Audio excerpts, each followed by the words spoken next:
Welcome back. We're now at part 8 of the narrative of Mary Prince, our enslaved ancestor from Bermuda. In this part of the story, she's still on the island of Antigua. The way in which I made my money was this: when my master and mistress went from home, as they sometimes did, and left me to take care of the house and premises, I had a good deal of time to myself and made the most of it. I took in washing and sold coffee and yams and other provisions to the captains of ships. I did not sit still, idling during their absence, for I wanted, by all honest means, to earn money to buy my freedom. Sometimes I bought a hog cheap on board ship and sold it for double the money on shore. And I also earned a good deal by selling coffee. By this means, I by degrees acquired a little cash. A gentleman also lent me some to help to buy my freedom, but when I could not get free, he got it back again. His name was Captain Abbott. My master and mistress went on one occasion into the country to Date Hill for a change of air, and carried me with them to take charge of the children and to do the work of the house. While I was in the country, I saw how the field enslaved people are worked in Antigua. They are worked very hard and fed but scantily. They are called out to work before daybreak and come home after dark, and then each has to heave his bundle of grass for the cattle in the pen. Then on Sunday morning, each enslaved has to go out and gather a large bundle of grass, and when they bring it home, they have all to sit at the manager's door and wait till he come out. Often they have to wait there till past 11 o'clock without any breakfast. After that, those that have yams or potato or firewood to sell hasten to market to buy a dog's worth of salt fish or pork, which is a great treat for them. Some of them buy a little pickle out of the shad barrels, which they call sauce, to season their yams and Indian corn. It is very wrong, I know, to work on Sunday or to go to the market, but will not God call the buckra men to answer for this on the great day of judgment, since they will give the enslaved no other days? While we were at Date Hill, Christmas came, and the slave woman who had the care of the place, which then belonged to Mr. Roberts, the marshal, asked me to go with her to her husband's house to a Methodist meeting for prayer at a plantation called Winthorpe's. I went, and they were the first prayers I understood. One woman prayed, and then they all sung a hymn.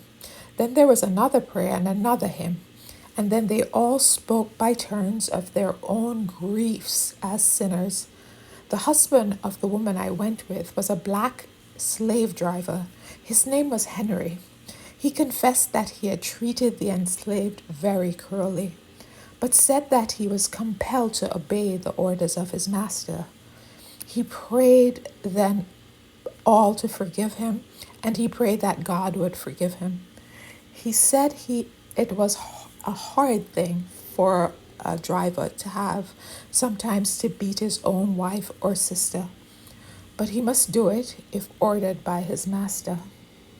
I felt sorry for my sins also. I cried the whole night, but I was too much ashamed to speak. I prayed to God to forgive me.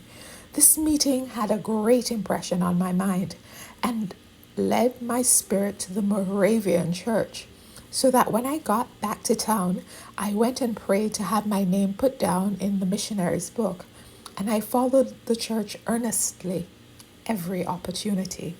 I did not then tell my mistress about it, for I knew that she would not give me leave to go.